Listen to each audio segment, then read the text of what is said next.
Thank you so much to everyone for being here this evening for our focus on conscious entrepreneurship. We have an incredible speaker joining us to talk about his world, his work, and causes he is supporting, someone we can call a true FashMash pioneer.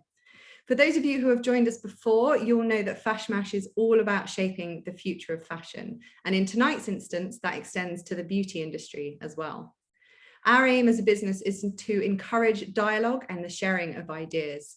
We do this through a myriad of different tools and events supporting change makers across the sector. And Pioneers then is our dedicated speaker series looking at the leaders really fronting that charge. All of this is possible thanks to our sponsor Klaviyo, an e-commerce marketing platform supporting brands such as Heist, Hummingbird Bakery and Living Proof. Whether you're an entrepreneur, part of an SME, or you work within a marketing team at a large multinational brand, Klaviyo aims to give you everything you need to power email marketing and personalized web experiences. We highly recommend you give it a go. Just visit klaviyo.com, that's klaviyo.com/fashmash for your free trial. A couple of quick housekeeping bits from me.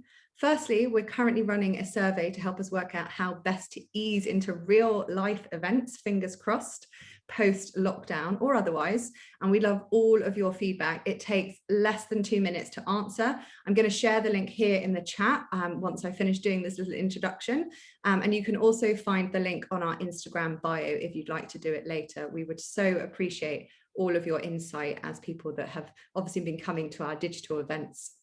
Secondly, don't forget to use the Q&A box this evening to share any questions you have yourself for our speaker. We're going to come to those at the end. And do post any of your thoughts on social using the hashtag FashMash. Right then, without further ado, on to this evening.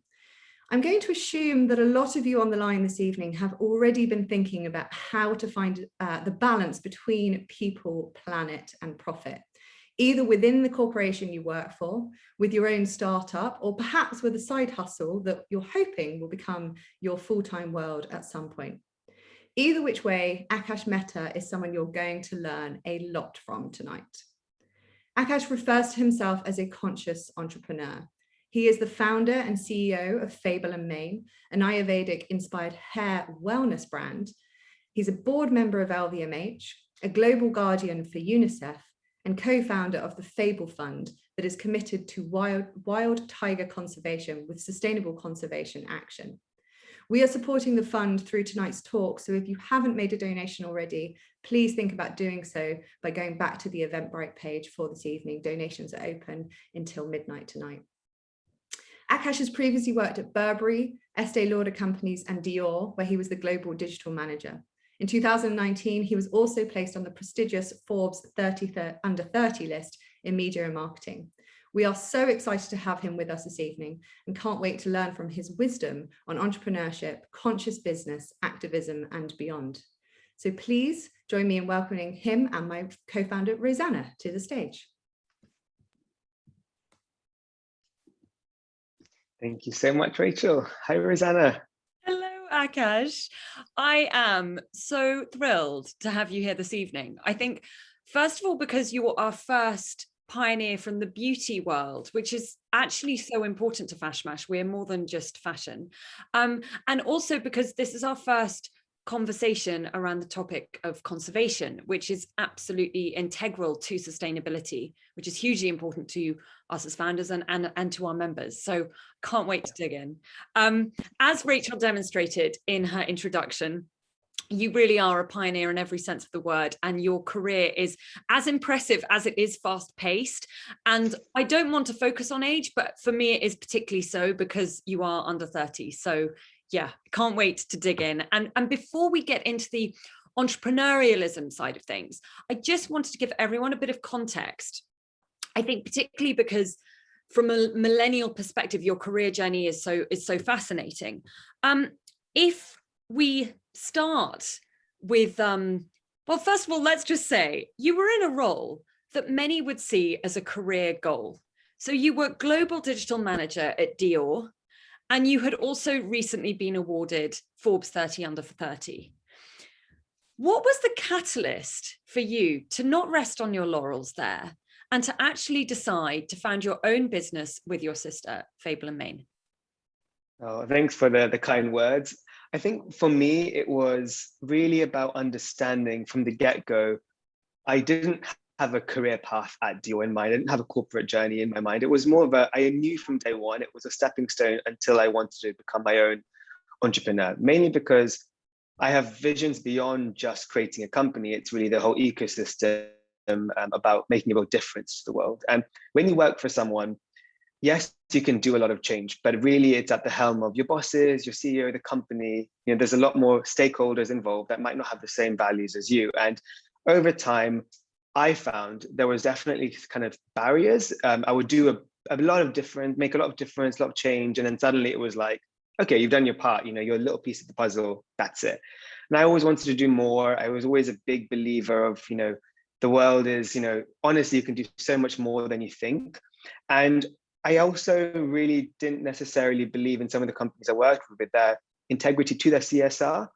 And that was one of the biggest missions for me, was not just creating beautiful products, but giving back. So I kind of had this revelation of I can try and make companies today do this from their heart, or I could just create my own one.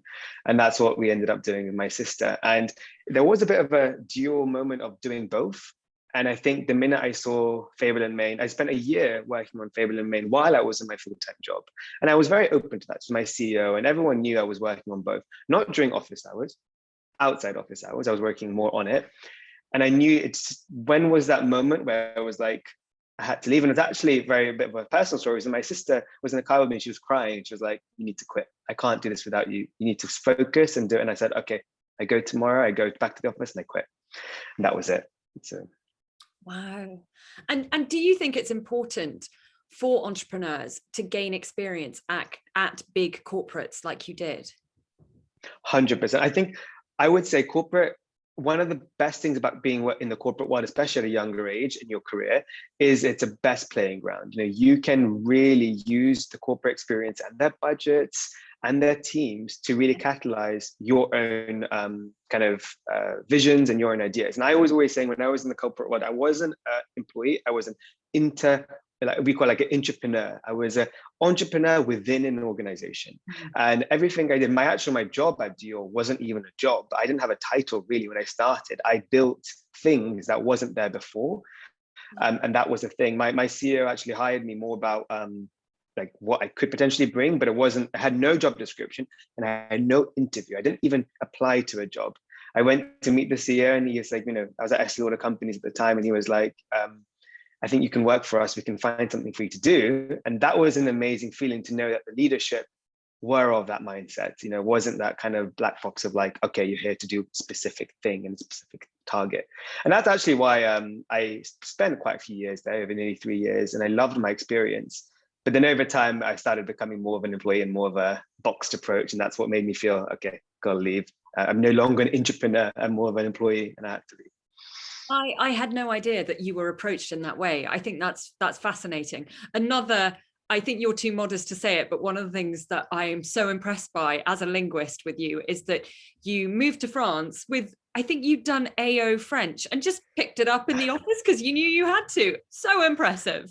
Yeah, that was definitely a bit of an Emily in Paris moment of like, I literally, my whole career in Dior was pretty much this. But I did GCSE French, but I was more of a Spaniard. Like I love Spanish. And I think for me, I never thought I would live in France. I thought, I live maybe in somewhere in South America or Spain. So I was always practicing Spanish with my sister, sometimes on the side. And then actually, funnily enough, I was like, oh my God, I might move to Paris in a few weeks, because I had to quit within like a month and move. And I was like, oh God, I have to speak French. But I actually was so naive in the sense, I thought, it's a global office. I was speaking English mainly. And the minute I got there, I was like, my team is French, everyone's French, they only speak in French, the meetings and emails are in French in the head office itself. So I had to quickly learn. So I did take lessons there. Gio was very kind to give me a tutor once a week, and that would really help me. But also I think that being in the deep end, just by being forced to listen and speak in French, was the best acceleration of my kind of French knowledge. Sink or swim. And so you had this experience at a multinational corporation, indeed one that is a publicly traded company. How did that affect your first business plan for Fable and Mane? So it's very interesting because I completely winged our business plan. Like I have now, I'm creating more businesses. I have more of a structure. But when you start, it's so true. You have no idea what you're doing. Like I did engineering at uni, then I went to corporate world doing social media and influencer marketing. The last thing I knew was how to make a business plan. I don't think we even actually made a proper business plan at the beginning, which I'm not saying is the best advice, but we didn't. We just sort of had the notion. We actually started our business plan initially. Me and my sister are more like, we feel things. We don't really think, which is wrong. Our dad would say think money first. We think vision first. So we always put the vision and intention before anything. And that's why our brand book was our business plan initially. What is our mission? What is the concept? What do we want to deliver to the consumer? And then it was from this that over time a business plan was developed through bringing different stakeholders involved, having help from finance experts and having help from accountants, and then talking to retail. But we didn't actually create one. Yeah, no. So in many ways, actually, I was going to say that your experience in a big corporate didn't affect it. I thought you were going to respond well. I learned how to formulate a business plan with marketing considered just as much as retail. And to be honest, and most people who work in corporate know, you can be very senior, but you're still in the very slither of a pillar. I would say there's a couple of roles in big corporates that see everything, like a GM, a marketing managing director, or a CEO. But an actual employee, like a digital manager, my field was quite specific. I was in a pillar of social and digital and influencer marketing. Yeah. I did, though, one thing I did do, which I think did help me, is I was very curious. I went to different divisions, the CFO, the CRM director, and I said, can we have a coffee? I talk about influencers, you talk about CRM. Let's just network and connect. That helped me. So while it didn't necessarily help me in my business plan, it helped me today in building my business. And even little things like, to my team, the head of Google Analytics, who I befriended at Dior, did a private Zoom class to my agency that I now own, explaining them on Google Analytics. If I didn't have the initiative to network within the company and be curious to know how everyone works, but I'll tell you something, the company will never give you that. You got to find out. You got to the only time you'll ever get to meet the whole company is in the lunch hall downstairs. So it's up to you to use those lunch breaks and those coffee breaks to meet and network. Otherwise, you're just meeting your team and no one else. Very well said, and in very good context. So now if we dig more into this idea of being a conscious entrepreneur, and you refer to your field of work as conscious capitalism. Now, some might view that term as an oxymoron, or at best, a term that is very ambitious, but perhaps an unrealistic goal. Why was it important to you to build a business through a conscious lens? I think it's because, first things first, it's in the corporate companies I've been at, I did feel that I'm not bad-mouthing any companies, but the bigger the company is, and especially if it's not built from day one in a very conscious way, it becomes quite marketing driven. Like how can we really bring the stakeholders up? There are very few companies that actually are considered conscious capitalism company. These are I would say now, you can talk about the Google, the Costco, Starbucks. These are companies that have really truly done it. But the heritage luxury, and especially the beauty brands, it's very much, they're quite far away from this. So having seen this in companies and not seeing it activated, it sort of inspired me from day one when I'm creating my companies to have this as the most important notion. So building all my companies, I thought about all the main pillars and really making sure that we're bringing our, the purpose, the culture, the stakeholders, all of these things was imperative. So that was sort of, I guess you could say, our business plan from the day one. Was this. It's and you know what? To be honest, these are pillars and terms that I didn't know what it meant. It just was something I felt and believed in. Only later, recently, did I understand this is actually coined as conscious capitalism, and this is actually a way of. But when I was thinking, it wasn't like I read it in a book or I read it in a podcast. This is just something that humanely I wanted to do and I felt was right, and it's I thought the future of business. And I'm already fascinated by those names you mentioned just then, Starbucks and Google, because actually in many fields they don't have an excellent reputation. So we should dig into that more. I mean, You mentioned your stakeholders. So let's talk a little bit more about a stakeholder management, which is a buzz phrase at the moment. Yes. It is intended to mark a shift from that traditional notion of corporate social responsibility to a business of the future, which is as purpose-driven as profit-driven. I know, Akash, that you're a big fan of Kent Gregoire. Kent Gregoire. Yep. Gregoire is one of 7 certified consultants in this form of conscious capitalism. And to give everybody some context, I'm going to quote from him. So he says, conscious companies operate with their entire business ecosystems in mind. They concentrate on optimizing value for all of their stakeholders: customers, employees, suppliers, shareholders, leaders, the environment, and society at large. First of all, Akash, I would love you to explain from your perspective what you see as conscious capitalism, and also what your take on stakeholder capitalism is.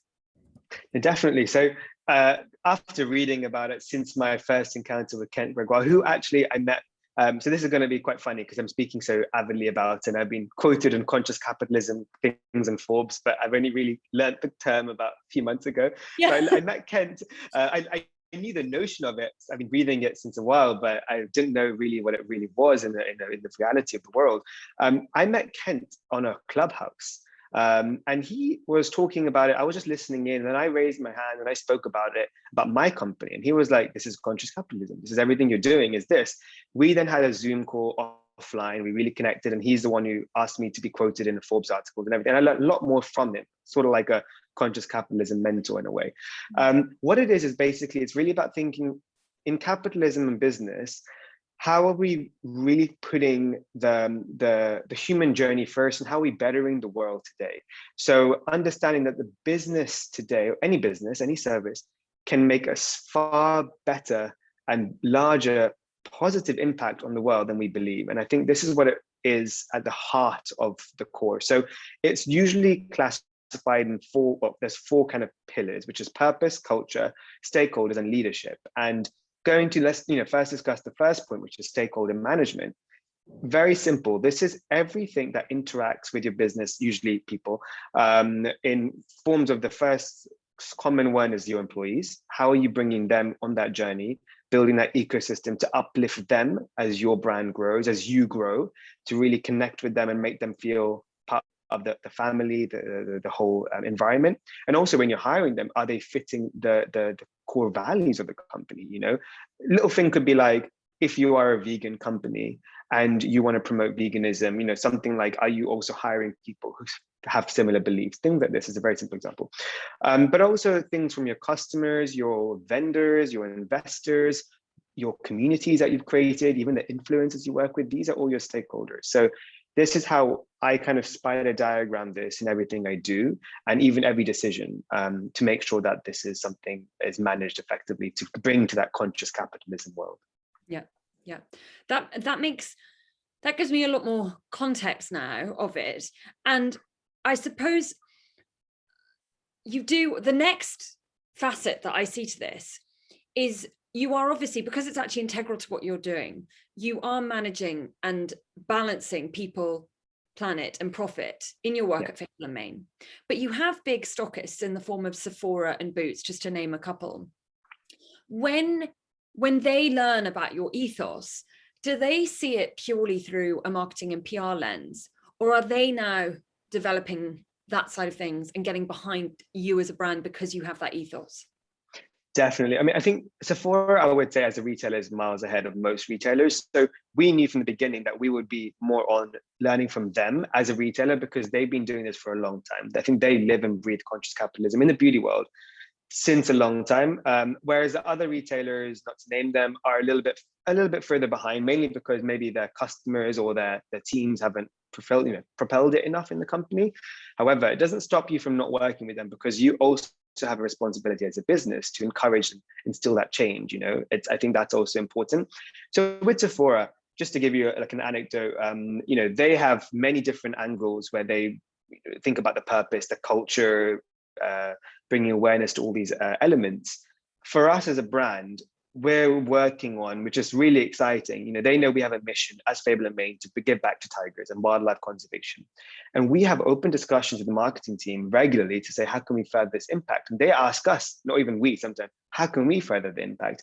And we're actually doing very soon, you know, normally you get these points when you buy in beauty retailers and you exchange points for free samples or minis. So now what we're actually doing is we're actually going to work on doing this earn your stripes, where you can exchange your points to give back to tigers in the wild via the Fable Fund. So this is one of the first time a retailer is, you know, letting people give back to a charity or initiative or an organization.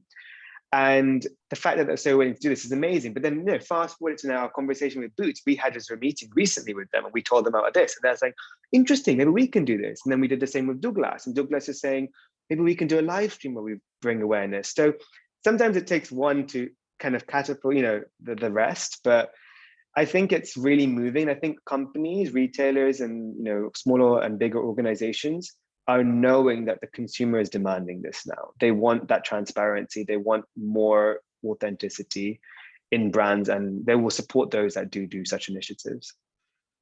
And I really want to talk to you more about this ethical and active citizen consumer that we are now experiencing. But before we go into that, I would love to know about your end goal, because as an entrepreneur, obviously your business plan is ever developing. As you mentioned at the start, you didn't really necessarily even have one at the start. But if it's not governed by growth, you know, that traditional notion of more, how are you measuring success? So, okay, we're all very diverse as humans. I have a lot of different hats on. I have a hat where it's like vanity. I want the awards. I want the numbers. I want the 100 million revenue. Sure. And I think those are important and healthy to have because they motivate you in different ways. I also, that's why we made from the beginning the Fable Fund with the Fable and Mane. But I've also cleverly separated the entities. So it's never Fable and Mane directly is giving. It's my fund via the founders, because I know one long term, I do want to eventually maybe sell the business, you know, and build new things. And it's not always, you know, I can't do forever. Right? I want this brand to be bigger than me. But my giving back, my initiative, I never want it to be governed by someone else. If I sell Fable and Mane, I don't want the fund to go with it. I want to always be in control of this. This is my bigger picture. And the reason why I say this from day one, like honestly, me and my sister have always been of this nature of we love giving back. And why? Because we are the beneficiary. I get way more joy giving a gift on my own birthday than getting a gift. I don't need anything. I've lived my life. I just want to give and see a difference, because that's my journey and my purpose, personally speaking. And I really feel this is what my sister also believes in. But one thing is with this Fable and Mane is we know we can't always go to our father, our parents, Dad, you want to do this thing in India? We need £10,000 for a cattle fence. Can you give it? We need to make our own money. So I'm fundamentally very important for me to earn as much money as possible now to give and help and make a difference. Because yes, you can give and make a difference to the world with time, with intention, with awareness, with education, but money is also super important. So I also see the beauty brand as a vehicle for raising funds to do bigger difference in the world. 2, for a platform to raise awareness. You know, every time now someone is going to a Sephora shop and buying, they're seeing this tiger and they look further and they open the box and it says, we give back to tigers in every single product. That's raising awareness, you know. So education, awareness, and funds are the long-term goal. In terms of numbers, I'll be honest, winging it as I go, see what's possible as the business moves, because it's very, you know, I have certain goals, but it's very hard to say. It changes every minute. Well, I'm fascinated by that response, because you're not, as a business founder, completely dismissing that notion of financial growth. Yeah. And one of the ways that one of the key points that Kent Gregoire makes in his article for Forbes, and perhaps Rachel could put a link in our chat so that everybody could read it, is that actually a brand, a business, is one of the best ways to make a difference in terms of conservation, in your case. That's kind of the essence of what you're saying there, right? Definitely. I think like you have to think about different vehicles to education, and you want to, as a best way to make a difference is to reach as many people as possible, but also as many relevant people as possible. But first start with as many people. Awareness is a catalyst to change. And for me, I've chosen beauty. That's my knowledge, it's what I do. I feel beauty brands today shouldn't just deliver a beautiful product to make you feel good. That's a given. That's something that's super important, but they can also make a difference, make an impact and educate, because kind of like what influencers do, what, big organizations do, you've got to now have this conscious capitalist approach of whatever you're doing, how can you instill that change further? And I think for me, I'm still figuring it out. There is a balance. There is an important thing, like, we're right now, there's what's happening in India. It's a real issue today. And, we're at this position where we're like, oh, we should donate. So we donated some money. And then we're like, but we should go more and let's make something with the product. So we made this bundle. And then we're thinking, oh, some brands do 10% of sales. And then, oh, but 10%, is that enough? Let's do 50%. And then I'm like, wait, what about 100%? So there is really a dilemma here when it comes to business of what is that opportunity cost of how much do you give back and focus on this, and how much do you focus on driving the business, which actually can be contradictory, because one is you're trying to make money to put back in the company, and one is you're trying to make money to put away and make a difference. So that's why I personally separate the two entities. And I use Fable Mane as an awareness education piece, and I use my personal income that goes then to the fund. And do you believe that, so at the moment, that in the traditional shareholder value model, only profit is rewarded? Do you think as we progress that the market will eventually reward these new businesses who have a different approach and they value planet as much as profit? Definitely. I think that it will really come from the main stakeholder, which is the consumer. I think there are retailers, there are vendors, not more vendors, but more retailers that are now more open to taking on businesses and helping smaller businesses grow that are of this nature. But I really fundamentally believe the consumers today are so willing to support and put their money into companies that have, that transparency, that authenticity, and really have a mission behind them. I also think it's sort of like a must. You can see how quickly we're moving. Before it was like, oh, you're vegan, great, that's an amazing thing for a beauty brand. Now it's like, oh yeah, you're vegan, you have to be vegan, you have to be clean. Like if it's not clean, I don't even want to put it on my face. It's sort of like, it's not even special. It's like, it's a given. So I think I'm actually working on a new business, a new beauty brand. And it's so interesting how I created Fable Mane we launched it last year, but 3 years in the making. And now my new business, it's a complete different hat. It's like how we have to accelerate already to now think about, oh, we need to have full transparency of supply chain from day one now, because the consumers want it. And I don't want to do catch up later. I need to do it from day one if I'm starting to build a brand. So I'm itching to ask you, let's get on to this new consumer. Yes. As well as asking themselves how to build back better, companies are also constantly questioning how to appeal to this new ethical and active citizen. And I'm using the word citizen because many actually prefer now not to be referred to as consumers. How far do you think the dial has pushed for a change in consumer mindset? Or is it just us in our left-wing little bubble that believes that the consumer mindset has changed? You know what, like, it's a very good point you're making, because it is tricky. I am also in a bubble, right? I have a certain hat on of I see what I see on social media, I see what the channels of news I'm reading, and I also consume and shop the beauty brands that I want to shop. So while I'm saying, oh, it's moving, the industry is changing, I'm also mainly talking about the beauty brands I'm looking at now, or, whatever brands. But actually, I'm not going to the $1 shops and seeing maybe some of the products that are not ethically sourced and not recycled. And there are a lot more brands coming to those shelves. So it is interesting to see what mindset you're coming from. I would say like this ethical consumer is someone that is sort of rising of importance, meaning they're the ones becoming the key kind of for new brands. They want to target these brands, these people, because they have a voice. They also have usually they will put their money only now when they have these businesses that are ethically 360.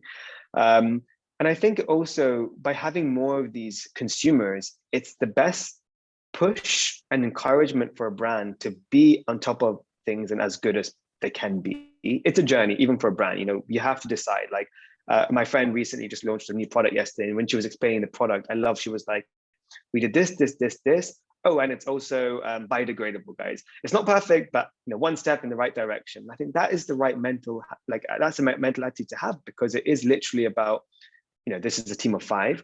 They only have X amount of money, and it costs, like, if you want to have everything perfect, it costs you $2 per extra product, and that's not feasible when you go into retail, etc. So I think it's about, I personally, as a Fable Mane now, we, as me and my sister, are trying to find more ethical consumers, because it's encouraging us as founders to be a bit more on our toes and really deliver better value for our consumers. And do you think that brand values and purpose are now being pushed above concerns like shelf appeal and price? 50-50 still. I think yes, but I think there is a bit of a challenge here. You're looking at, there are some amazing companies to the market that unfortunately they have everything from ethical, kind of tick, but the price is so high. And then people are like, yeah, but I'm not paying £300. I mean, I'm wearing Pangaya right now. I love it. But a lot of my friends, I'm trying to say, go buy it, sustainably sourced. They're like, yeah, but I'm not paying £120 for a jumper. Forget it. That's also not right. So it's kind of like, but I understand from an avid learner of it why it costs a lot and why sometimes this things can be more pricey. So I think there's a balance, because we are all human. And as I said, when I said it before about what my business goals, I want the vanity, I want the goals, I want the awards, but I also want to give back. And I think as a consumer, we all also have this dual wish where we want value, we want accessibility, but we also want something that's doing good for the planet. Mm-hmm. I see that one of our members has just said what company is the jumper from. It's Pangaya. Rachel Pangaya. Will chat, so that, because it's kind of an unusual spelling. And I should also say, everybody, please do ask your questions in the Q&A box. We're going to have a slot shortly for that, but I can see lots of great chat going on, so that's super. Now I am so excited to ask you about this, because it is my career background as well as your own, and where you began. This new generation that we have been discussing, they discover products via new media, an area in which I know you're an expert, because you straddle both areas. An influencer, and that can encompass all sorts of areas nowadays, but you also obviously have this background in digital marketing. I wanted to quote an interview that you had with the Wall Street Journal back in 2019, and you talked about how a brand offered you 5 times your usual rate to do a post about their brand. And you said that this for you was a turning point. And it was when you realized that influencer marketing has gone wrong. What's your take on the state of play now, particularly through a Fable Mane conscious lens? No, definitely. So I have a real struggle, because I have a digital agency, and what I do for brands is deliver influence marketing campaigns. And I work with brands from L'Oreal to, I have a lot of different clients. And I've got 10 employees in my agencies. I have a considerable business in this, but I also have my brands that I built, Fable Mane, etc. So the first thing, going back to that, kind of the main reason for this article was, so at that time, I was trading, as like a business term, but I was more of an influencer, meaning I was accepting on my personal Instagram payment for posts, which you see everywhere today. And I did that, and I was getting decent money for a post, sometimes £1,000, $2,000. It was great.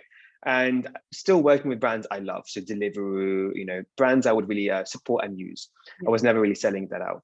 However, there was one brand which I loved, and I worked with in the end, and I said my rate, and they said, no, it's too cheap. You should be on this. I had this budget signed for you. So do you want to work with it? And it was actually an agency. That's why they did it. It was an agency who gets commission, right? So you have to, yeah, and that's when I realized, and I wasn't in an influencer marketing role yet. I was an SEO at the time. So I basically was a bit like, cool. And then I thought, oh, many influencers can be now thinking, oh, this is my new rate because this is what I should be charging. Or let me increase my old rate because apparently that was too low. I called it at the time influencer inflation, like it's a bit like no one really knows how to charge this. And I was very open from day one. I even went to clients and said, look, I've got this many followers, but 30% are inactive, maybe like fake or followers I don't want, and I don't know what to do with them, but this is the reality. So I'm not 200,000 followers, I'm like 80,000 followers. Like I wanted to be honest, because I think that's when you show value. Then I started going into my influencer role at Dior, and you have fast deadlines and stuff. And I started putting more of this kind of, let's kind of make this less of a gray area and let's understand more. But I notice, and even till this day with Fable and Mane, is people will talk about it. And if they don't really, there's very few influencers that say, look, I don't like your products, don't want to post about it, take your money back. Most end up doing it. And this is why I think influencers are so important, but I also think there is, like with anything, when it becomes crowded, there's the good and then there's the bad, you know? And it's sometimes difficult, especially for small businesses, to find that without the history, the knowledge, or the tools. And that's why I always urge everyone, just when you're doing anything with influencers or anyone, any stakeholders, right? Like exactly this whole conscious capitalism approach. I now say to my influencers before, it's like, do you like the products? Can I first send it to you before I do anything? And then if I send it to you and you really and truly enjoy it, let's have a Zoom call. Let's talk about it, what we can do together, you know? Let's, you tell me as a thing, you know, I'm putting it as a two-way conversation, so then it can be as authentic and transparent to the end consumer. I think that's where brands need to be a little bit more responsible today, is not just being like, I need you to post it, please. And even if you don't like it, say it's the best fragrance you've ever had. Because at the end of the day, people are not dumb anymore. People can tell when it's just been like and some people will be like, you know, and then you look at all the comments and there's all other influencers saying, oh, love this. And the biggest thing why I was so turned off is, as a verified user, there's a thing called comment pods where you get these Instagram groups of other influencers or verified users. And you send each other, when you get a post, you send it to the group. And then they say, this is a sponsored collab, please like, comment, and say you're going to buy this, or say that you've used this and you're going to buy it now on Boots or whatever. So then these brands would go in and be like, oh my God, there's so many comments and that people are interested in buying. It's so convoluted that you still don't know. So that's why I'm a little bit like, personally, I just said, I tap out. I'm not taking any payments in my Instagram feed. I'm just being as authentic as I can, but it's not my full-time job. I'm a brand builder. I have my agency. That's my income. But I just encourage anyone, if you're a brand, to be mindful of who you're working with and do it in the right way, your responsibility. And if you're an influencer, try to be as authentic and transparent as possible, and don't need to get those extra few comments that are not authentic. Don't need to buy likes just to get a better engagement. Don't need to buy followers to just get more numbers and get more rates. Be authentically you. Oh yeah, the buying thing. I mean, I can't believe it's still going on, and I find it. Oh, it's still going on. It's still going on. I find it deeply depressing. And, you know, as an agency, the amount of times I you know, as I need for my brands, I say, can you please send us some screenshots? And I can say, like, they've just literally screenshotted numbers on it in front of, and I mean, sometimes it's the worst Photoshop, and I'm like, I can't even send this to the brand, and I can't, and it's awkward for me to go back to the influencer and be like, do you mind just like not photoshopping it, send me the real one? Because at that point it's like, it's too awkward. So yeah, this is the issue today. It is what it is. I feel that I could keep talking to you about this topic, but I want to get back to this, well, influencers through a sustainable lens. The stakeholder, I guess. Yeah. So greenwashing is an issue, particularly when it comes to influencer marketing. Rachel and I have been talking about it a lot recently. And I think half the issue here is that massive topics are condensed into short 2,200 character Instagram captions. How do you think that can be avoided? How can influencers have integrity? And how can these ethical, active citizens also watch out for the greenwashing and sort the wheat from the chaff? So one of the most obvious ways would be kind of getting those stamps of approval by kind of very accredited boards or bodies. Like, for example, if I'm saying I'm vegan or cruelty-free, can I get the cruelty-free pizza mark on my products, you know? And can you actually get certified boards to give you those notions? I was speaking to a retailer recently, and they were saying that, like, I think it was like 80 to 90% of consumers are more likely to shop when the retailer says that they've actually had this tested with a third-party organization, not themselves. So if, let's say, Cult is saying, oh, it's Cult approved, they're more likely to buy if they say Cult has worked with the body of X and or, you know, this, and they have certified these products, because there's that sense of like, oh, it's not being greenwashed, it's not being, you know, this and that. So that's one way I would definitely say, if you're new brands or if you're a consumer, you either try to get or look out for these certifications.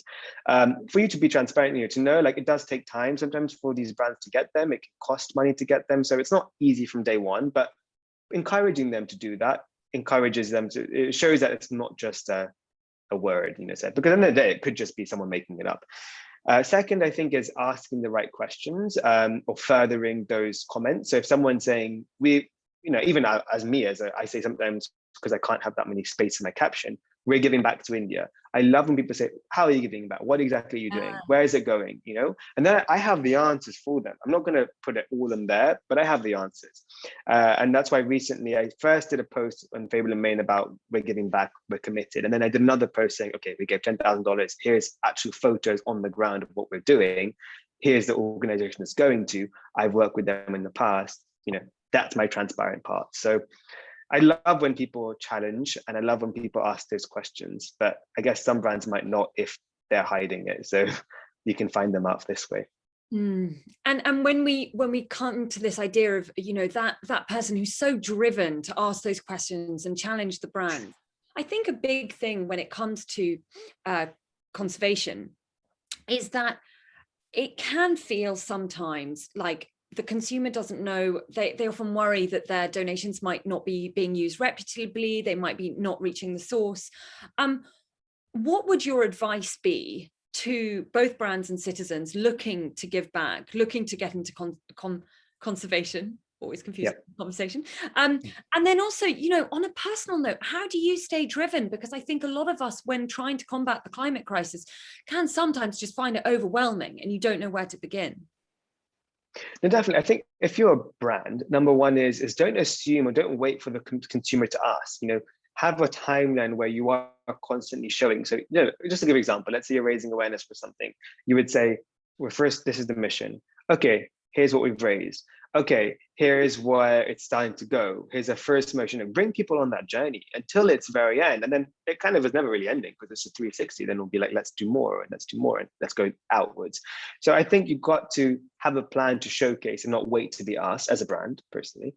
Then I would say as a consumer is being persistent as well with asking those questions, but also looking out for basically ways to educate and help those brands that might not know, but how to provide those solutions. So one example could be, I love it when brands say, or a consumer, say to me as a brand, Cash, love what you're doing. Do you mind actually sending me the link of where the money is going? Or do you mind, because it's actually like encouraging me to say, or they sometimes say, do you mind actually sharing the link? And I say, that's great. Like they're actually telling me to share it.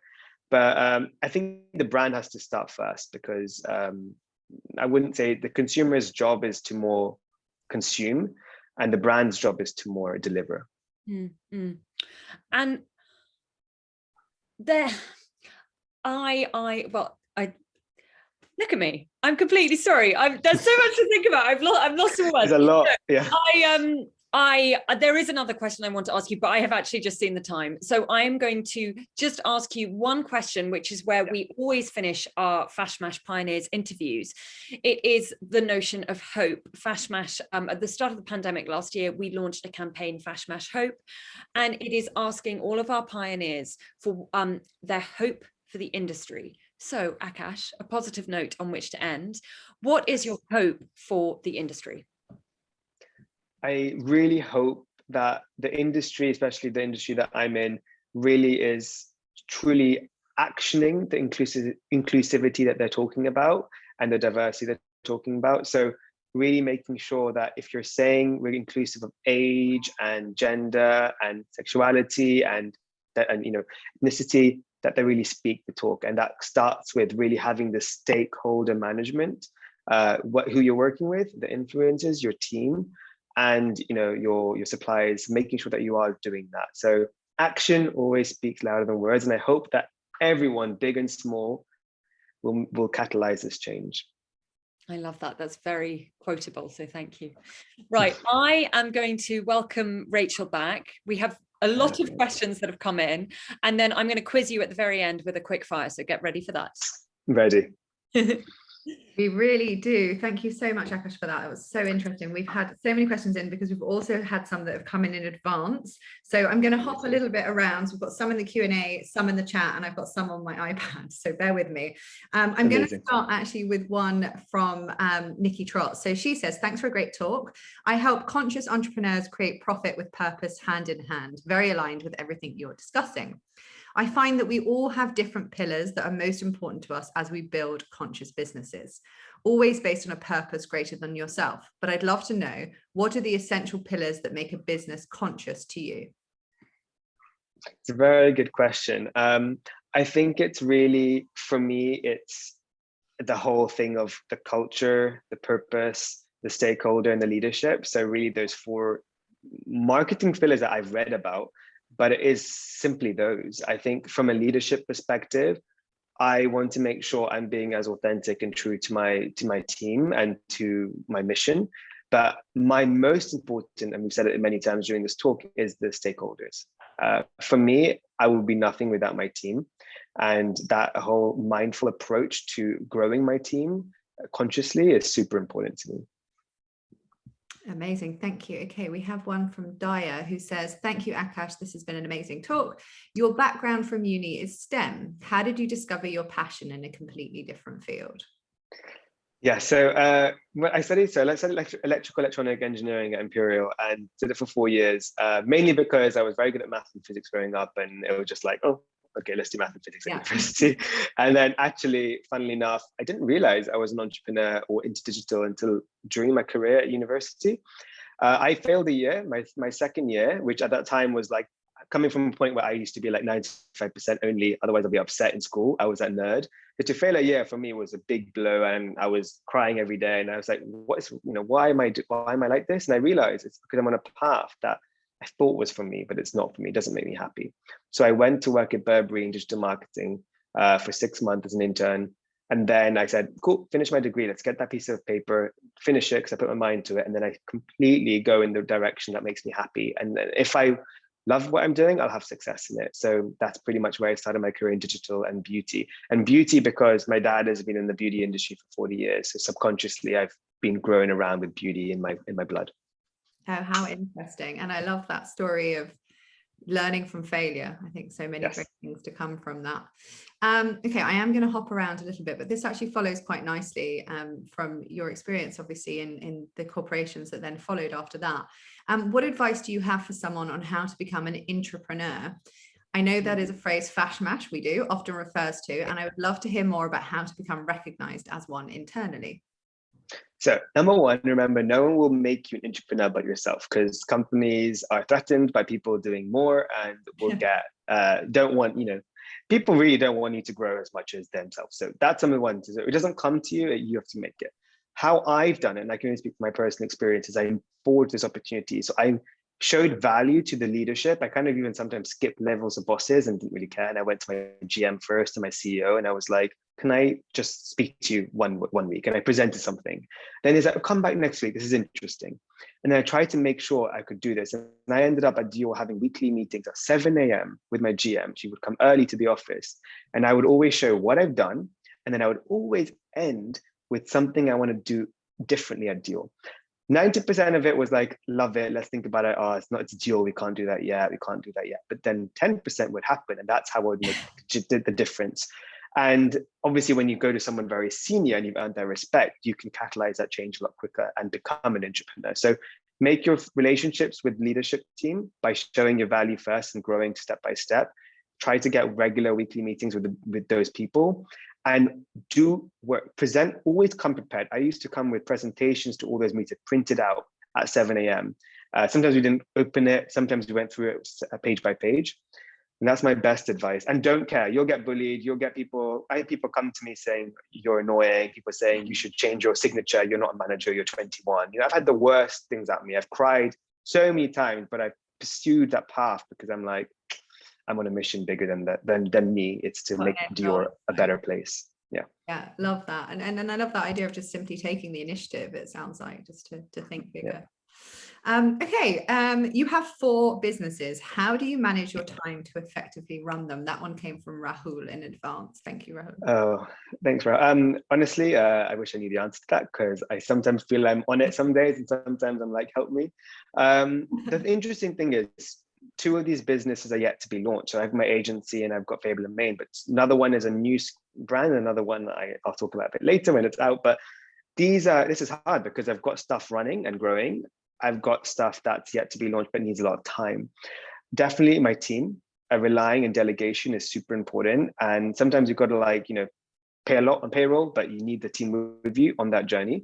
You can be smart about it, get freelancers, get people with equity to help you on that journey. So you can be creative. But I'm definitely very mindful of my daily routine. I work out every day to get the energy. I eat healthy. I do a bit of meditation. I do yoga. I also know I'm a night owl, so I use that thing. I sleep until 3 a.m. every day, and I'm not a morning person, but that's just what I am. I also sleep quite little though. I sleep 6 hours every day, but that's how I function. I know it's not good. That's the one thing I need to actually sleep more, but I'm just someone who can function with 6 hours maximum. I can't, and I know. I've always been jealous of those who can. But yes, I know there's lots of pros and cons around all of it. But yeah, great answer. Thank you. So the next questions are all a bit more specific around Fable and Mane. So we'll dive into some of these. Let's start with, okay. This is also from Rahul, actually, and then there's a couple of others. So how long was the R&D process for Fable and Mane to determine the product specifications that would be appealing for conscious consumers? What steps went into the R&D process? Maybe we can bucket that. Wow, yeah. So basically, short story in this is, it can be, depending on the product, it can be 6 to 8 months to 2-3 years. So there's been some SKUs that have been 2-3 years in the making, and some that's been 6 to 8 months. The most important is if you know from the get-go where you want it, what you want in your product, that can speed things up. So I want turmeric, and I would love it from India. There's a lot of education that needs to be done on the journey, how sustainably it is, carbon footprint from printing it from across, from sending it from across the world. A lot of levers to consider as they're really helping local farmers or not. I will tell you this, R&D is such an interesting journey. We're hiring now experts in that because you need experts. I'm not an expert. It can take a long time. However, my biggest advice when creating a product is you do not speed up the launch until you've got everything the way you want it to be. It will improve over time. You'll get lower costs, you'll get better supply, you'll get better sustainability, but you do not rush it for just launching. And that's why I don't like some beauty brands today that are like every 5 months a new launch just because of marketing. It shows that the R&D is built to be very product revenue driven and not intention driven. Yeah, that's super interesting. And I really like this follow-up question, actually, because it's then more about the sort of the way the product's put out. This is from Darshan, who says, do you see the future of retail selling refillable fragrance and skincare products, as brands such as Terry Mugler have done for their fragrance Alien, but for skincare and beauty products rather? It's already starting. It's a very good question, Darshan, because it is all about sustainability and also delivering cost value. So when you get a refillable, you can get bigger, juice or quantity at a lower cost.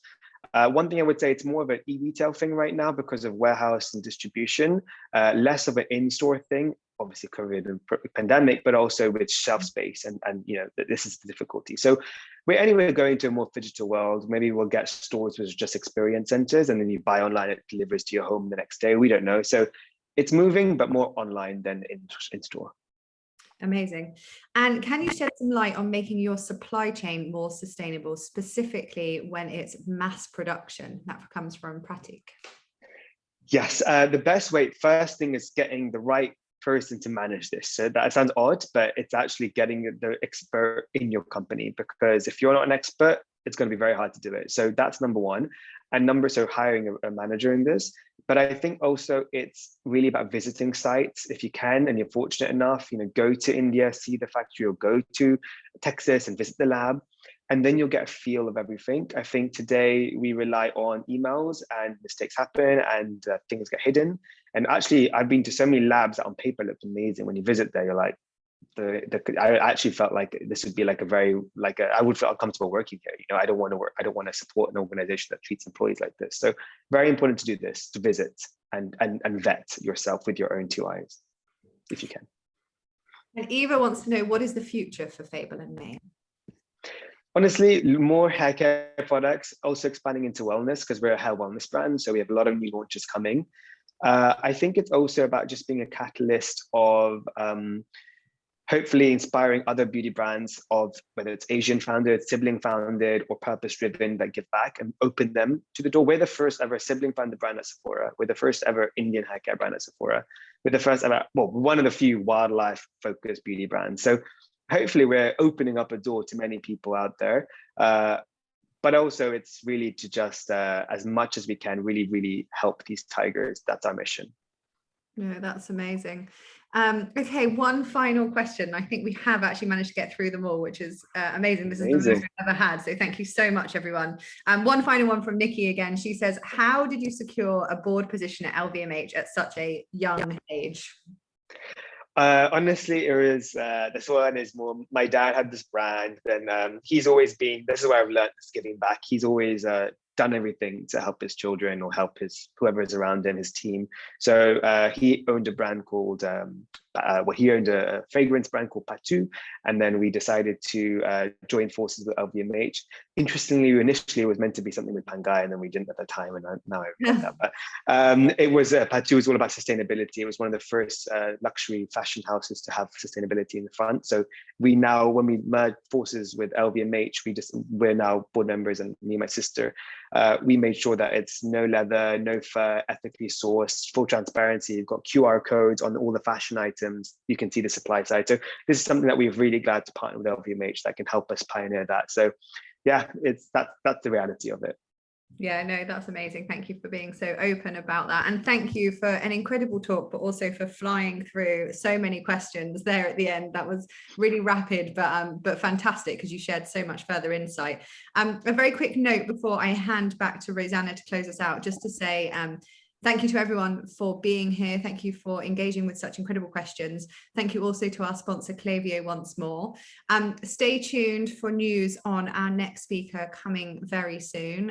One we're really excited about. In fact, we've got a couple lined up that really tie into some of the key points that have been mentioned tonight. So it's going to be really interesting to be able to share those as soon as we can. And also, please, everyone, don't forget to fill out our survey to help us shape the future of events. We'll be really grateful for your feedback. And I will hand back over to Rosanna.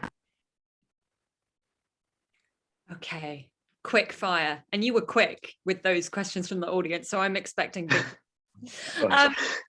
The first one, I just need to preface, touches on a part of your career that we haven't actually spoken about. But if anybody wants more information, I'm sure that Akash will tell you on a different date. Okay, here goes. Ariana Grande or Justin Bieber?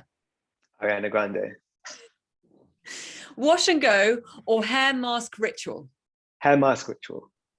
TikTok or Reels? TikTok. IGTV or YouTube? YouTube.